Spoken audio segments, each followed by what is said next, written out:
ಎಲ್ಲರಿಗೂ ನಮಸ್ಕಾರ. Amitha's kitchen and life ಸ್ಟೈಲ್ಗೆ ಸ್ವಾಗತ. ಸ್ನೇಹಿತರೆ, ನೋಡಿಲಿ ನೆಲಕಡಲೆ ತಗೊಂಡಿದ್ದೇನೆ. ಈ ಕಪ್ಪಲ್ಲಿ 1 ಕಪ್ಪಿನಷ್ಟು ನೆಲಕಡಲೆ, ಅದೇ ಕಪ್ಪಲ್ಲಿ 1 ಕಪ್ಪಿನಷ್ಟು ದೋಸೆ ಅಕ್ಕಿಯನ್ನು ತಗೊಂಡಿದ್ದೇನೆ. ಇದನ್ನು ಕೂಡ ಈ ನೆಲಕಡಲೆ ಜೊತೆ ಹಾಕ್ತಾ ಇದ್ದೇನೆ. ಹಾಗೆ ಅದೇ ಕಪ್ಪಲ್ಲಿ 1 ಕಪ್ಪಿನಷ್ಟು ಹೆಸರು ಕಾಳನ್ನು ಕೂಡ ತಗೊಳ್ಳಿ. ನನ್ನ ಹತ್ರ ಹೆಸರು ಕಾಳು ಇರಲಿಲ್ಲ. ಇಲ್ಲಿ ನಾನು ರೆಸಿಪಿಗೆಲ್ಲ ರೆಡಿ ಮಾಡುವಾಗ ಹೆಸರು ಕಾಳು ಇಲ್ಲ ಅಂತ ಆಯಿತು. ಹಾಗೆ ನಾನು ಅರ್ಧ ಕಪ್ಪಿನಷ್ಟು ಹೆಸರು ಕಾಳನ್ನು ಹಾಕ್ತಾ ಇದ್ದೇನೆ. ನೀವು ಮಾತ್ರ 1 ಕಪ್ಪಿನಷ್ಟು ಹೆಸರು ಕಾಳನ್ನು ಹಾಕಿ 3 ವಸ್ತುವನ್ನು ಕೂಡ ಒಂದೇ ಅಳತೆಯಲ್ಲಿ ಹಾಕಿಕೊಂಡ್ರೆ ಆಯಿತು. ಇವಾಗ ಇದಕ್ಕೆ ನೀರು ಹಾಕಿ ಚೆನ್ನಾಗಿ 3 ಸಲ ಇದನ್ನು ಚೆನ್ನಾಗಿ ತೊಳೆದು ಇವಾಗ ನೀರನ್ನು ಚೇಂಜ್ ಮಾಡಿ ತರ್ತೇನೆ. 3 ಸಲ ತೊಳಿಬೇಕು. ತೊಳೆದ ನಂತರ ನೀರನ್ನು ಕೂಡ ಹಾಕಿದ್ದೇನೆ. ಇನ್ನು ಇದನ್ನೊಂದು ಕಡಿಮೆ ಅಂದರೆ 6 ಗಂಟೆ ನೆನೆ ಹಾಕ್ಬೋದು. ಇಲ್ಲಾಂದರೆ ರಾತ್ರಿ ನೆನೆ ಹಾಕಿ ಬೆಳಗ್ಗೆ ಕೂಡ ಇದನ್ನು ರುಬ್ಬಿಕೊಳ್ಬೋದು. ಇವಾಗ ಇದನ್ನು ಮುಚ್ಚಳ ಮುಚ್ಚಿ ಇನ್ನು ನಾಳೆ ಇದನ್ನು ರುಬ್ಬಿಕೊಂಡ್ರೆ ಆಯಿತು. ಇದು ಇವಾಗ ಮರುದಿವಸದ ವಿಡಿಯೋ. ನೆನೆ ಹಾಕಿದಂಥ ಕಡಲೆಬೇಳೆ, ಹೆಸರು ಕಾಳು, ಅಕ್ಕಿ ಎಲ್ಲವೂ ಕೂಡ ಚೆನ್ನಾಗಿ ನೆನೆದಿದೆ. ಚೆನ್ನಾಗಿ ಇದನ್ನೊಮ್ಮೆ ಮಿಕ್ಸ್ ಮಾಡಿ ಈ ನೆನೆ ಹಾಕಿದಂಥ ನೀರನ್ನೊಮ್ಮೆ ತೆಗೆಯುವ. ಈಗ ನೆನೆಸಿದಂಥ ಅಕ್ಕಿ, ಹೆಸರು ಕಾಳು, ನೆಲಕಡಲೆ ಇದನ್ನೆಲ್ಲ ಈಗ ಮಿಕ್ಸರ್ ಜಾರಿಗೆ ಹಾಕಿಕೊಳ್ಳುವ. ಒಂದೇ ಸಲ ಹಾಕಲಿಕ್ಕಾದರೆ ಹಾಕಿ ರುಬ್ಬಬಹುದು, ಇಲ್ಲದ್ರೆ 2 ಸಲ ಹಾಕಿ ಕೂಡ ರುಬ್ಬಿಕೊಳ್ಬೋದು. ಹಾಕಿ ನಯವಾಗಿ ರುಬ್ಬಿದರೆ ಆಯಿತು.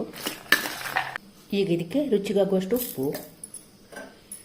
ರುಬ್ಲಿಕ್ಕೆ ಎಷ್ಟು ಬೇಕೋ ಅಷ್ಟು ನೀರನ್ನು ಹಾಕಿಕೊಂಡು ಮುಚ್ಚಳ ಮುಚ್ಚಿ ನಯವಾಗಿ ರುಬ್ಬಿಕೊಂಡು ಬರುವ. ಇಲ್ಲಿ ನಯವಾಗಿ ರುಬ್ಬಿದಂಥ ಹಿಟ್ಟನ್ನು ಮಣ್ಣಿನ ಚಟ್ಟಿಗೆ ಹಾಕಿದ್ದೇನೆ. ಈಗ ಇಲ್ಲಿ ಮಿಕ್ಸರ್ ಜಾರ್ ತೊಳೆದಂಥ ಒಂದು ಸ್ವಲ್ಪ ನೀರನ್ನು ಕೂಡ ಇದಕ್ಕೆ ಸೇರಿಸ್ತಾ ಇದ್ದೇನೆ. ಇವಾಗ ದೋಸೆಗೊಂದು ಚಟ್ನಿ ಮಾಡಿಕೊಳ್ಳುವ. ಅದಕ್ಕೆ ಒಂದು ತವವನ್ನು ಸ್ಟವ್ ಮೇಲೆ ಇಟ್ಟಿದ್ದೇನೆ. ಅದಕ್ಕೆ 1 ಟೀ ಸ್ಪೂನ್ ಅಷ್ಟು ತೆಂಗಿನೆಣ್ಣೆಯನ್ನು ಹಾಕ್ತಾ ಇದ್ದೇನೆ. ಅದಕ್ಕೆ ಸಿಪ್ಪೆ ಸುಲಿದಂಥ ಒಂದು 4 ರಿಂದ 5 ಎಸಳು ಬೆಳ್ಳುಳ್ಳಿ, ಇಲ್ಲಿ ಬ್ಯಾಡಗಿ ಮೆಣಸು ಕೂಡ ತಗೊಂಡಿದ್ದೇನೆ. ಹಾಗೆ ಊರ ಮೆಣಸು ಕೂಡ ತಗೊಂಡಿದ್ದೇನೆ. ಅವರವರ ರುಚಿಗನುಸಾರವಾಗಿ ಅವರವರ ಖಾರಕ್ಕನುಗುಣವಾಗಿ ಮೆಣಸನ್ನು ತಗೊಂಡ್ರೆ ಆಯಿತು. ಅದನ್ನೀಗ ಇದರ ಜೊತೆಯಲ್ಲಿ ಹಾಕಿಕೊಳ್ಳುವ. ಒಂದು 1/4 ಸ್ಪೂನ್ನಷ್ಟು ಜೀರಿಗೆ, ಹಾಗೆ ಕರಿಬೇವು, ಇದನ್ನೊಮ್ಮೆ ಫ್ರೈ ಮಾಡುವ.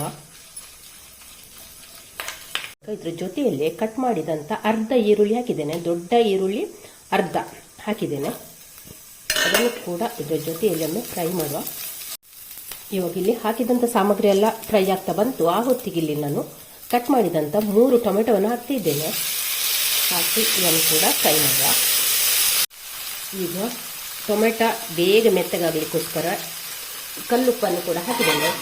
ಹಾಕಿ ಒಮ್ಮೆ ಚೆನ್ನಾಗಿ ಎಲ್ಲವನ್ನು ಕೂಡ ಮಿಕ್ಸ್ ಮಾಡುವ. ಚೆನ್ನಾಗಿ ಮುಚ್ಚಳ ಮುಚ್ಚಿ ಬೇಯಿಸುವ. ಮುಚ್ಚಳ ಮುಚ್ಚಿದ್ರೆ ಉಂಟಲ್ಲ, ಟೊಮೆಟೊ ಈರುಳ್ಳಿ ಎಲ್ಲ ಕೂಡ ಚೆನ್ನಾಗಿ ಮೆತ್ತಗಾಗ್ತದೆ, ಬೇಗನೆ ಮೆತ್ತಗಾಗ್ತದೆ. 1 ಟೀ ಸ್ಪೂನ್ ಅಷ್ಟು ಅರಶಿನ ಸಾಕು. ಇರುವಾಗ ನಾನು ಸ್ಟವ್ ಆಫ್ ಮಾಡಿದ್ದೇನೆ. ಹಾಗೆ ಈ ಮಸಾಲೆ ಪೂರ್ತಿಯನ್ನು ತಣ್ಣಗಾಗಲಿಕ್ಕೆ ಬಿಡಬೇಕು. ತಣ್ಣಗಾದ ನಂತರವೇ ನಾವು ಯಾವಾಗಲೂ ಯಾವುದೇ ಒಂದು ಪದಾರ್ಥ, ನಾವು ಮಸಾಲೆ ಆಗಲಿ ಚಟ್ನಿ ಆಗಲಿ ಯಾವುದನ್ನು ಹುರಿದ್ರೆ ಕೂಡ ಪೂರ್ತಿ ತಣ್ಣಗಾದ ನಂತರ ನಾವು ಇದನ್ನು ರುಬ್ಬಿಕೊಳ್ಬೇಕು. ಇದನ್ನು ಪೂರ್ತಿ ತಣ್ಣಗಾಗಲಿಕ್ಕೆ ಬಿಡುವ. ಇಲ್ಲಿ ಹುರಿದು ತಣ್ಣಗಾದಂಥ ಮಸಾಲೆಯನ್ನು ಮಿಕ್ಸರ್ ಜಾರಿಗೆ ಹಾಕಿಕೊಳ್ಳುವ.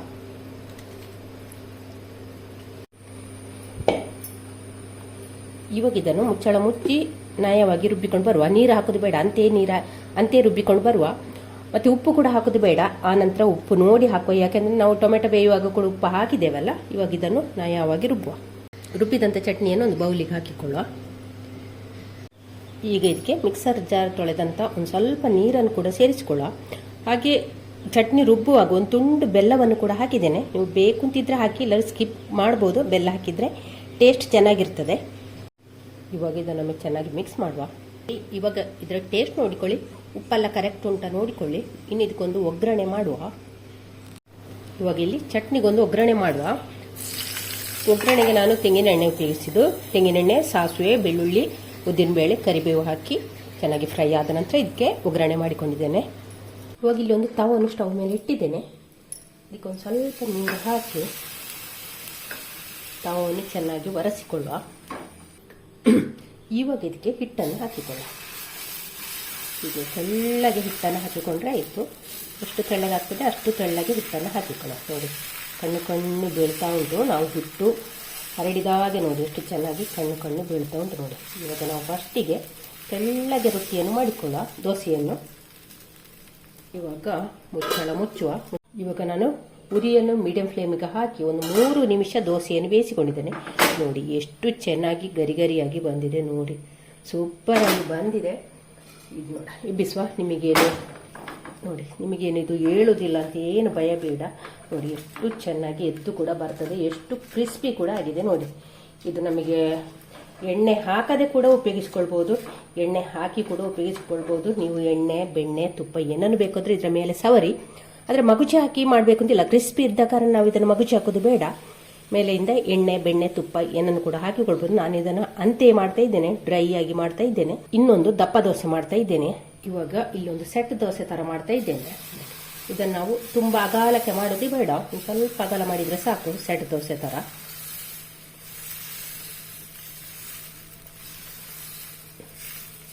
ನೋಡಿ ಎಷ್ಟೇ ಸಾಕು. ಈಗ ಮುಚ್ಚಳ ಮುಚ್ಚಿ ಇದನ್ನು ಬೇಯಿಸಿಕೊಳ್ಳುವ. ಉರಿಯನ್ನು ಮೀಡಿಯಂ ಫ್ಲೇಮಲ್ಲಿ ಇಟ್ಕೊಂಡ್ರೆ ಆಯಿತು. 2 ನಿಮಿಷ ನಂತರ ಮುಚ್ಚಳ ತೆಗಿತಿದ್ದೇನೆ. ಇನ್ನೊಂದು ಸ್ವಲ್ಪ ಎಣ್ಣೆಯನ್ನು ಹಾಕಿಕೊಳ್ಳುವ. ತುಪ್ಪ ಹಾಕ್ಬೋದು, ಇಲ್ಲ ಬೆಣ್ಣೆ ಕೂಡ ಹಾಕ್ಬೋದು. ದಪ್ಪ ದೋಸೆ ಆದ ಕಾರಣ ನಾವು ಇದನ್ನು ಮಗುಚಿ ಹಾಕುವ. ನೋಡಿ ಇದು ಕೂಡ ಹೇಳುದಿಲ್ಲ ಅಂತ ಏನು ಸಮಸ್ಯೆ ಇಲ್ಲ. ನೋಡಿ ಇದನ್ನು ಕೂಡ ಮಗುಚಿ ಹಾಕಿಕೊಂಡು 2 ಸೈಡ್ ಕೂಡ ಫ್ರೈ ಮಾಡಿಕೊಂಡು ತೆಗೆಯುವ.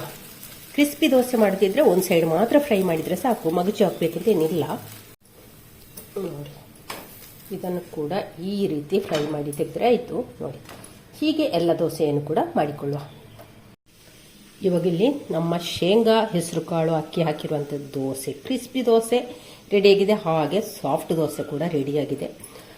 ನೋಡಿ ಎಷ್ಟು ಚೆನ್ನಾಗಿ ಬಂದಿದೆ ಅಂದರೆ ತುಂಬಾನೇ ನೋಡಿ ಹೇಗೆ ಕ್ರಿಸ್ಪಿ ಆಗಿರ್ತದೆ. ನೋಡಿ ಎಲ್ಲ ನೋಡಿ ಈ ರೀತಿ ಕ್ರಿಸ್ಪಿ ಆಗಿದೆ. ನಿಮಗೆ ನೋಡುವಾಗಲೇ ಅಂದಾಜು ಆಗ್ಬೋದು, ಹಾಗೆ ಬಾಯಲ್ಲಿ ಕೂಡ ನೀರು ಬರ್ಬೋದಲ್ಲ, ಅಷ್ಟೇ ಸೂಪರ್ ಆಗಿರುವಂಥ ದೋಸೆ ಬಾಯಲ್ಲಿಟ್ಟರೆ ಉಂಟಲ್ಲ ಅಂತೆಯೇ ಕರಗ್ತದೆ. ಹಾಗೆ ಅದ್ರ ಜೊತೆ ಟೊಮೆಟೊ ಚಟ್ನಿ ತಿನ್ನೋ ಉಂಟಲ್ಲ ಅದರ ಮಜನೇ ಬೇರೆ, ಸ್ವರ್ಗ ಅಂತ ಹೇಳ್ಬೋದು. ಹಾಗೆ ಸ್ನೇಹಿತರೆ ಈ ರೆಸಿಪಿ ಇಷ್ಟ ಆದರೆ ಲೈಕ್ ಶೇರ್ ಕಮೆಂಟ್ ಮಾಡಿ. ಚಾನಲ್ಗೆ ಯಾರಾದರೂ ಹೊಸಬ್ರು ಇದ್ದರೆ ಪ್ಲೀಸ್ ಸಬ್ಸ್ಕ್ರೈಬ್ ಮಾಡಿಕೊಂಡು ಚಾನಲನ್ನು ನೋಡಿ. ನಾಳೆ ನಾವು ಹೊಸ ಬ್ಲಾಗ್ ಅಥವಾ ರೆಸಿಪಿ ಅನ್ಸಿಕೊಂಡು ಅಲ್ಲಿವರೆಗೆ take care, bye bye. Thank you ಸ್ನೇಹಿತರೆ.